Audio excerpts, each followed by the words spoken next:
আসসালামু আলাইকুম। সবার আগে বাছাই করা 10টি আন্তর্জাতিক খবর জানিয়ে দেব। প্রথমেই থাকছে শিরোনাম। তবে তার আগে অনুরোধ থাকবে ভিডিওটিতে একটি লাইক দিবেন।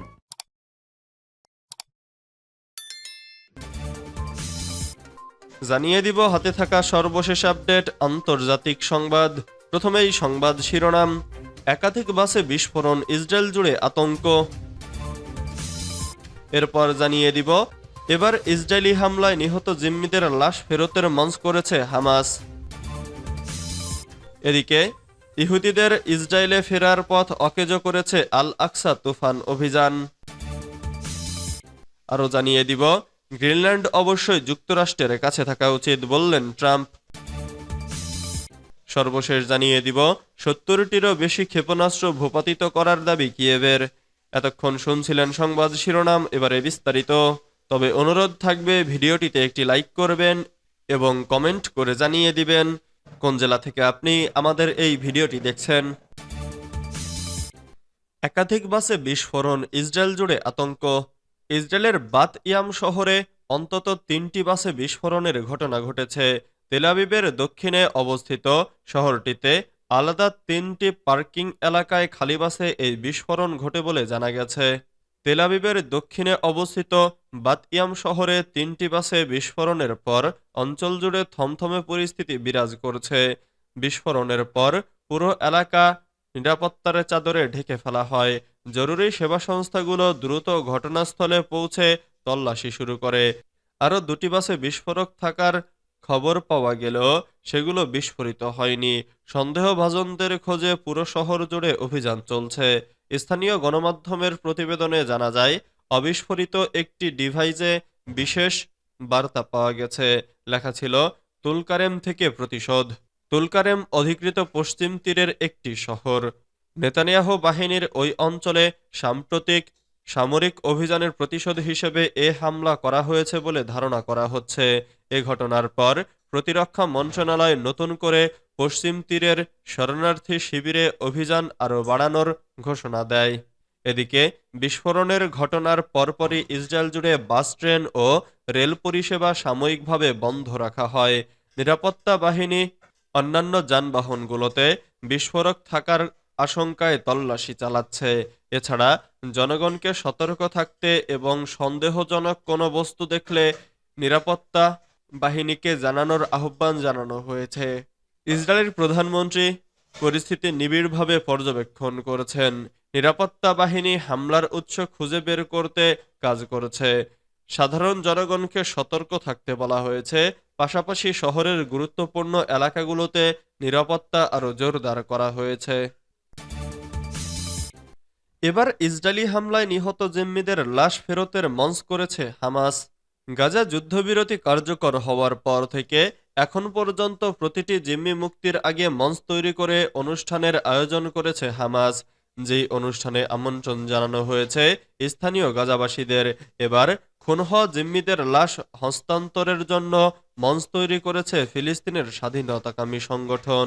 4 নিহত জিম্মি শিরি এরিয়েল, কেফির বিবাস ও ওদেদ শিফলিটসকে মুক্তি দেওয়ার আগে বৃহস্পতিবার দক্ষিণ গাজা উপত্যকায় খান ইউনুসের পূর্ব এলাকায় একটি মঞ্চ তৈরি করেছে হামাস। মঞ্চের একটি ব্যানার দেখা গেছে শিফলিটস, শিরি এরিয়েল এবং কেফির বিবাসের ছবি।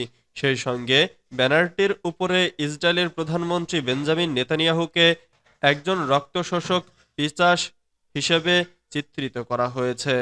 ছবিটিতে আরবি, ইংরেজি এবং হিব্রুতে লেখা রয়েছে, যুদ্ধাপরাধী নেতানিয়াহু এবং তার সেনাবাহিনী তাদের ক্ষেপণাস্ত্র এবং জায়নবাদী যুদ্ধবিমান দিয়ে হত্যা করেছে। আরেকটি ব্যানারে লেখা হয়েছে, যুদ্ধের প্রত্যাবর্তন, কফিনে আপনার বন্দীদের ফিরে আসা। একটি প্ল্যাকার্ডে সংখ্যায় জায়নিজম, নাৎসিজম লেখা ছিল। এদিকে বুধবার ইসরায়েল নিশ্চিত করেছে 4 লাশের সঙ্গে আরও 6 জিম্মিকে ফেরত পাবে তারা। জিম্মিরা হলেন শিরি বিবাস, তার 2 ছেলে এরিয়াল বিবাস এবং কেফির বিবাস এবং ওদেদ শিফলিটস।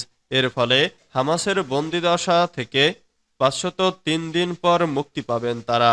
তাদের গত 7 অক্টোবর নিজ বাড়ি থেকে ধরে নিয়ে গিয়েছিল হামাস। উল্লেখ্য, এ পর্যন্ত ১৯ ইসরায়েলি জিম্মিকে ছেড়ে দিয়ে অন্তত ১,১০০ ফিলিস্তিনি বন্দির মুক্তি নিশ্চিত করেছে হামাস। ইহুদিদের ইসরায়েলে ফেরার পথ অকেজো করেছে আল আকসা তুফান অভিযান। বিশ্বের ইহুদিদের নিরাপত্তা দেওয়ার যে দাবি করে আসছে দখলদার ইসরায়েল, তা ফুটো হয়ে গেছে ফিলিস্তিনি প্রতিরোধ সংগ্রামীদের আল আকসা তুফান অভিযানের মধ্য দিয়ে।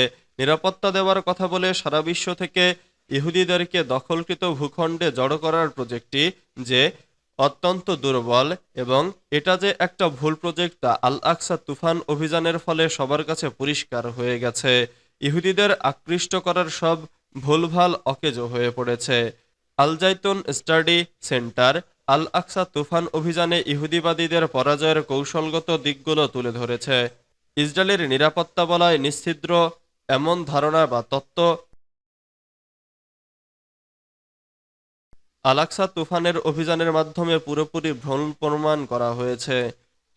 ফার্স্ট টুডে বলছে, আল আকসা তুফান সবার কাছে এ বার্তা পৌঁছে দিয়েছে যে দখলদার ইসরায়েল কখনোই ইহুদিদের জন্য নিরাপদ আশ্রয়স্থল নয়। ইহুদিবাদী ইসরায়েল নিরাপত্তাকে তাদের একটি মৌলিক স্তম্ভ হিসেবে বিবেচনা করা হয়। এই স্তম্ভটার নড়বড়ে অবস্থাটা এখন স্পষ্ট। নিরাপত্তা ইস্যুতে ইসরায়েলের প্রতি ইহুদিদের আকর্ষণ অনেক কমে গেছে। শুধু তাই নয়, দখলদার ইসরায়েল এখন যারা বসবাস করেছে তারাও সেখান থেকে পালিয়ে যাওয়ার কথা ভাবতে শুরু করেছে। গ্রিনল্যান্ড অবশ্যই যুক্তরাষ্ট্রের কাছে থাকা উচিত বলেছেন ট্রাম্প। মার্কিন প্রেসিডেন্ট ডোনাল্ড ট্রাম্প বলেছেন, জাতীয় ও আন্তর্জাতিক নিরাপত্তার জন্য গ্রিনল্যান্ড অবশ্যই যুক্তরাষ্ট্রের কাছে থাকা উচিত। বৃহস্পতিবার আনাদোলু নিউজ এজেন্সির এক প্রতিবেদনে এ তথ্য জানানো হয়েছে।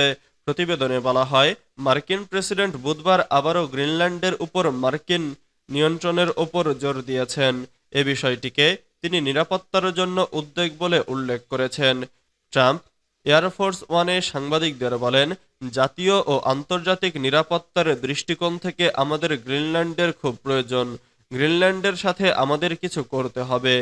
এ বিষয়টি ইউরোপীয় এবং পুতিনের সাথে তার যে কোনো আলোচনার অংশ কিনা এমন প্রশ্নে ট্রাম্প বলেন, তা নয়।